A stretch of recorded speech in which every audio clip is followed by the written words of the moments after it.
Kitchen slab ಬಗ್ಗೆ ಒಂದು ಮಾಹಿತಿ ಕೊಡ್ತೀನಿ ನೋಡಿ. ಕಿಚನ್ ಸ್ಲಾಬ್ ಇದು ಸ್ಟೀಲ್ ಸಿಂಕ್ ಬರುತ್ತೆ. ಫಸ್ಟ್ ಕಟ್ಟೆಗಳನ್ನು ಕಟ್ಕೊಂಡು ವಾಸ್ಕಲ್ ಕೆಳಗಡೆ ಮಟ್ಟಕ್ಕೆ ಟ್ಯೂಬ್ ಲೈನ್ ಮಾಡಿಕೊಂಡು ಕಟ್ಟೆಗಳು ಕಟ್ಟಿರ್ತೀವಿ. 2 ಅಡಿ ಸ್ಲಾಬ್ ಅಂದರೆ 22 ಇಂಚ್ ಕಟ್ಕೊಳ್ತೀವಿ.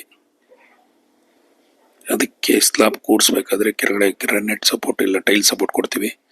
ಟ್ಯೂಬ್ ಲೆವೆಲ್ ಮಾರ್ಕ್ ಮಾಡಿಕೊಂಡು ಒಂದು ಲೈನ್ ಹಾಕೊಂಡಿರ್ತೀವಿ. ಆ ಲೈನು ಟ್ಯೂಬ್ ಲೆವೆಲ್ಗೆ ಇರುತ್ತೆ. ನಾವು ಸ್ಲಾಬ್ ಕೂಡಿಸ್ಬೇಕಾದ್ರೆ ಸ್ಲಾಬ್ ಕರೆಕ್ಟಾಗಿ ಬರುತ್ತೆ. ಮತ್ತು ಈ ಜಾಯಿಂಟ್ ಇಂಪಾರ್ಟೆಂಟು.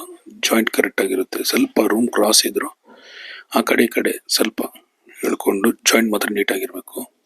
ಪ್ಲಾಸ್ಟಿಂಗ್ ಮಾಡಿದ್ರೆ ಗ್ರಾನೈಟಿಂದ ಒಂದೇ ಮೆಜರ್ಮೆಂಟ್ ಇಟ್ಟು ಕಟ್ಟೆಗಳು ಒಂದೇ ಮೆಜರ್ಮೆಂಟಲ್ಲಿ ಬರೋ ಥರ ಪ್ಲಾಸ್ಟಿಂಗ್ ಮಾಡ್ಕೊಬೇಕು.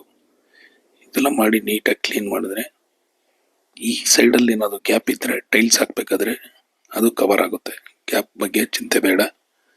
ಗ್ಯಾಸ್ಗೆ ಬೇಕಾದರೆ ಆಮೇಲೆ ಗ್ರಾನೈಟಲ್ಲಿ ಹೋಲ್ ಮಾಡ್ಕೊಬೋದು. ಕೆಳಗಡೆ ಕಟ್ಟೆ ಕಟ್ಟಿರ್ತೀವಲ್ಲ, ಪ್ಲಾಸ್ಟಿಂಗ್ ಮಾಡಿದ್ಮೇಲೆ ಅದು ಗ್ರಾನೈಟಿಂದ ಒಂದೇ ಮೆಜರ್ಮೆಂಟ್ ಇರೋ ಥರ ಪ್ಲಾಸ್ಟಿಂಗ್ ಮಾಡಬೇಕು. ವಿರ್ತಲ್ಲೂ ಒಂದೇ ಮೆಜರ್ಮೆಂಟ್ ಇರೋ ಥರ ನೋಡ್ಕೊಬೇಕು. ಮೇಲ್ಗಡೆ ನಾವು ಪ್ಲಾಸ್ಟಿಂಗ್ ಮಾಡಿ ಟೈಲ್ಸ್ ಹಾಕಿದ್ರೆ ಗ್ಯಾಪ್ ಏನಾದರೂ ಇದ್ದರೆ ಅದು ಕವರ್ ಆಗುತ್ತೆ. ಈ ಥರ ಕನ್ಸ್ಟ್ರಕ್ಷನ್ ರಿಲೇಟೆಡ್ ವಿಡಿಯೋಗೆ ನಮ್ಮ ಪೇಜ್ ಫಾಲೋ ಮಾಡಿ. ಕನ್ಸ್ಟ್ರಕ್ಷನ್ಗೆ ಈ ನಂಬರ್ಗೆ ಕಾಂಟ್ಯಾಕ್ಟ್ ಮಾಡಿ.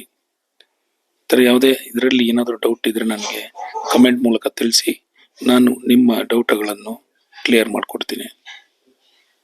Thank you.